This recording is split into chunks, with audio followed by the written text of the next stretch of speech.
Hey Madison, great to see you again. How are you doing? Good. How about you? I'm doing just great. Madison, congratulations on being our district's first global grant scholar. It's such an accomplishment. Thank you. Yeah, it's such a great honor to have been selected. So I know you've lived in our area your entire life. I know you graduated Rutgers in 3 years and were valedictorian of your class. And you've done so much great work, and President Obama highlighted you in the Rutgers commencement speech. Tell me more about you. Yeah, sure. So all of my work has really focused around research and advocacy in the global AIDS response.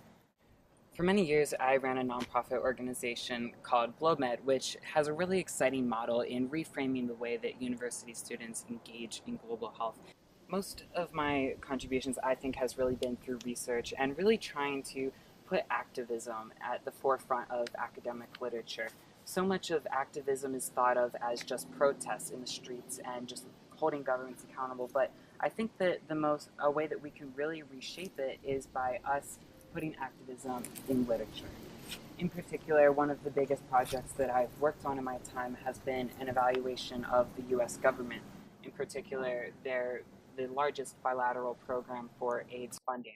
So in the U.S., it's the U.S. President's Emergency Plan for AIDS Relief. One of the main projects that I did was to do a policy evaluation looking at the landscape in sub-Saharan Africa and India, where we were looking at elimination of mother-to-child transmission for HIV and the policy landscape to support a new and innovative treatment method called Option B+.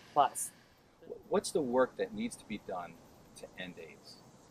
I think there's two main pieces that need to be addressed. One is the role of young people. Young people have such passion and energy to get involved and be a part of social justice issues, but the piece that's always criticized is that young people need to harness that potential, that it isn't harnessed, it's just kind of floating around.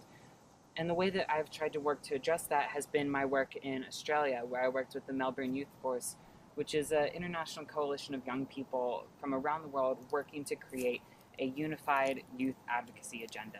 And we did this creating a youth action plan. For 2 years, we've structured all of our campaigns around the world around these 4 key themes: treat, reform, educate, and love.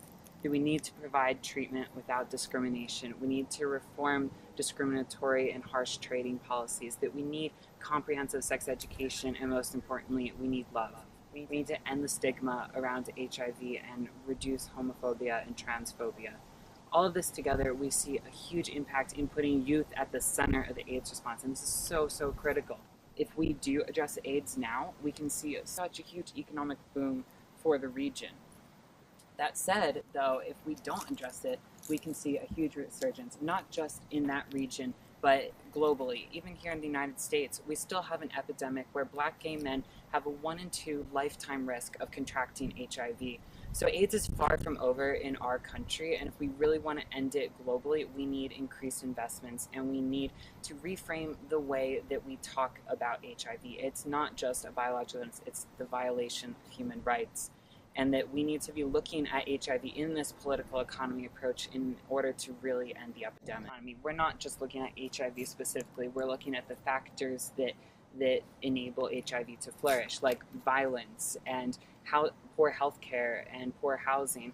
All of this together, it's not just HIV specific. If we address those issues that impact HIV in this macro scale, we can see a huge health impact across the board. It would improve peace and security throughout the world. It would just have such a wide impact. So while my work looks at HIV as an indicator, it's really almost a proxy for inequality, a stand-in for inequality, that we look at it as inequality, and by reducing inequality through these macro level forces, we can drive down HIV rates and other diseases. Madison, why Oxford?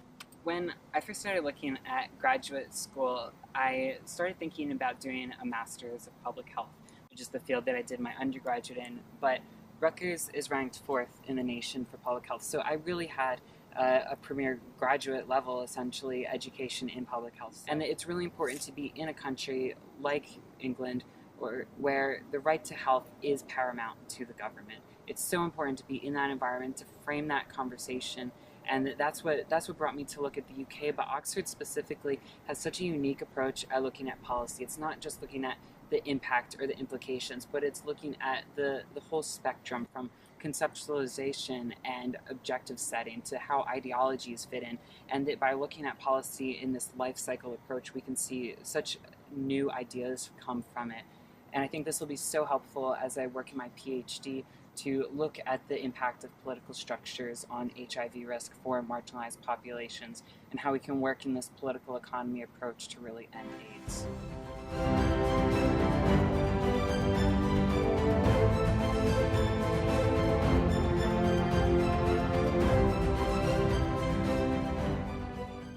Wow, Madison Little is the real deal. What an opportunity that we as Rotarians have to help support this young man as he makes an impact on the world. Madison's work perfectly aligns with what we do every day as Rotarians. Moreover, it aligns with 3 of the Rotary Foundation's areas of focus: maternal and child health, disease prevention and treatment, and economic and community development. We need your club's financial support to help fund this Rotary Foundation Global Grants Scholarship. Madison Scholarship is for 3 years for his PhD at Oxford at $58,000 per year. Right now, our district governor has already contributed $10,000 of district-designated funds, which are matched at 100% by the Rotary Foundation. Your club and my club's financial support is matched at a 50% level by the Rotary Foundation. Lastly, as part of this global grant, Madison has committed to a lifelong relationship with Rotary. Moreover, it's my personal opinion that you're looking at a Rotary International president someday in the future. Please support Madison Little.